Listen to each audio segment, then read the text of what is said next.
trauma pada sistem gus.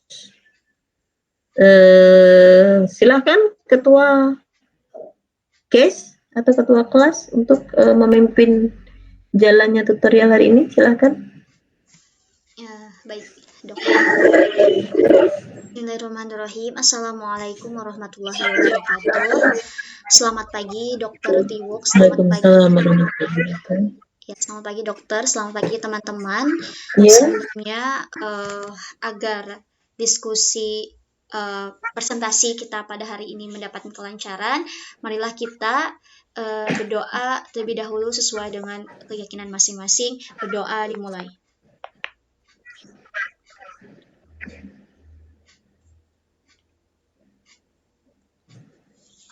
Berdoa selesai.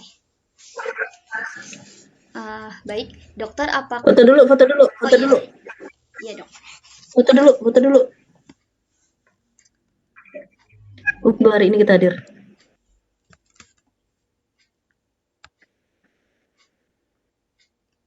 Yuk, silahkan siapa yang mau memfoto. Teman-teman, apa? Wah, ternyata punya aku bunga-bunga. Tunggu, aku malu. Pakai apa? Tunggu. Masa aku bunga-bunga? Ini layout. Loh, kok nggak ada di mana ya? Change layout full screen. Visual effect. Oh ya, visual effect namanya. So, bunga-bunga ya. Ini aja deh. Sedang di pantai.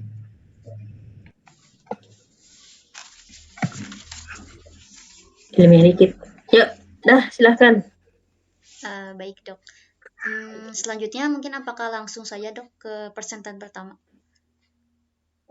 Silahkan. Baik, izin, dok, mungkin untuk presentasi pertamanya saya. Oke. Izin share screen, dokter dan teman-teman.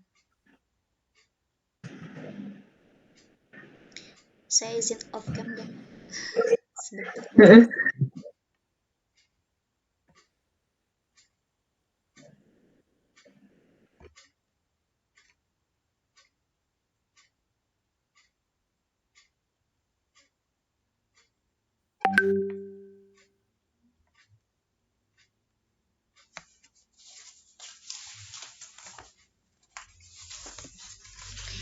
Bagaimana teman-teman, apakah sudah terlihat?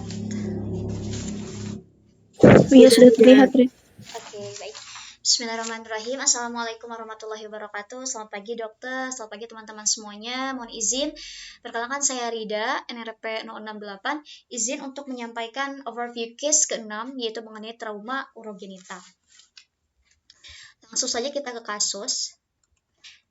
Dalam kasus diceritakan bahwa Tuan A 38 tahun dengan keluhannya itu dia mengalami tidak bisa buang air kecil spontan sejak 3 jam sebelum masuk rumah sakit setelah kecelakaan lalu lintas.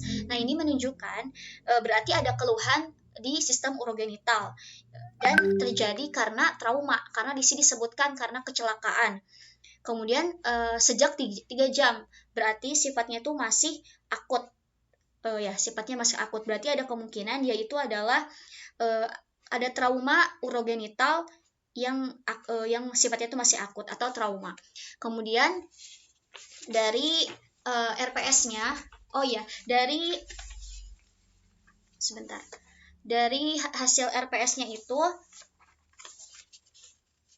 berdasarkan primary survey-nya diperiksa ABCD-nya itu di sini A-nya itu kan airway-nya itu masih clear, bebas.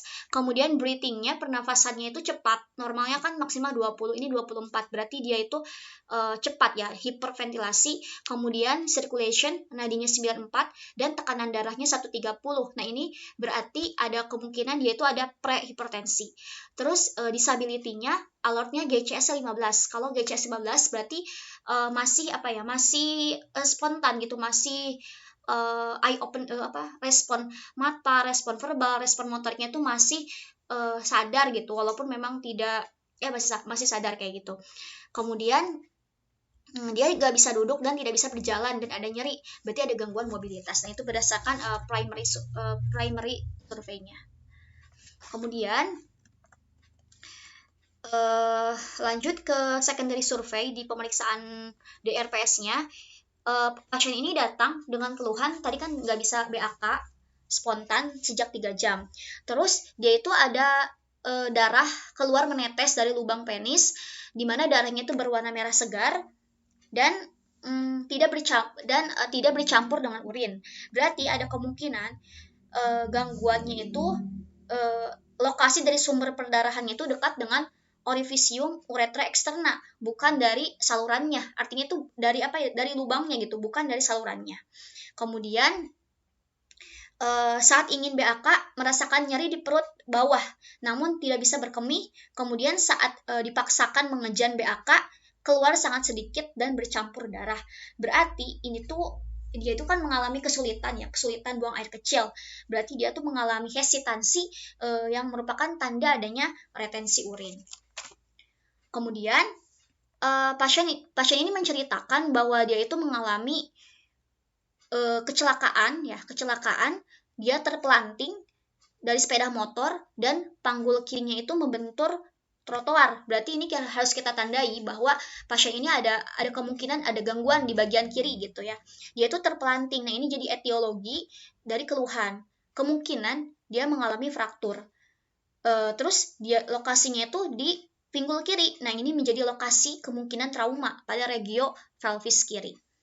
Kemudian pasien tidak dapat bangun dan berjalan, ada nyeri yang terus-menerus, dia nggak bisa bangun, nyerinya terus-menerus di pinggul kirinya, ditambah dia tuh nyerinya tuh makin tambah parah lagi, terus tapi dia pakai helm gitu. Karena menggunakan helm, kepalanya tidak terbentur, tidak pingsan dan tidak muntah. Dan keluhannya tuh dan tidak ada gangguan BAB dan tidak ada kelainan sistemik seperti demam. Nah, dia kan nggak bisa berjalan. Ada gangguan mobilitas yang disebabkan karena